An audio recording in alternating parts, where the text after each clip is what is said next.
দিন আরশের নিচে ছায়া দিবে। তার মধ্যে এক শ্রেণীর ব্যক্তি হচ্ছে রজুলুন তাসাদ্দাকা বিসাদাকা ফাআখফাহা। এক শ্রেণীর ব্যক্তি হচ্ছে ওই ব্যক্তি যে গোপনে আল্লাহর জন্য দান করে। আল্লাহর কাছে এই দোয়াটা যেন আমরা করি, আল্লাহ কিয়ামতের দিন তুমি আমার হিসাব নিও না,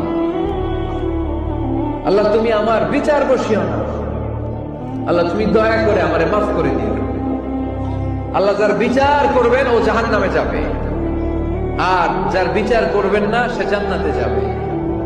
আল্লাহ যদি বিচার করে আর পাই টু পাই হিসাব নেয়, নামাজ পড়লি না কেন, রোজা রাখলি না কেন, মিথ্যা বললি কেন, খাদ্যে ভেজাল দিলি কেন, মাছে ফরমালিন দিলি কেন, যৌতুক খাইলি কেন, ঘুষ খাইলি কেন, উল্টাপাল্টা করলি কেন, জিনা করলি কেন, একটার পর একটা প্রশ্ন বানে যদি সেই ভয়ঙ্কর দিনে আল্লাহ আমাদেরকে জর্জরিত করে, আমাদের কোন উত্তর আছে?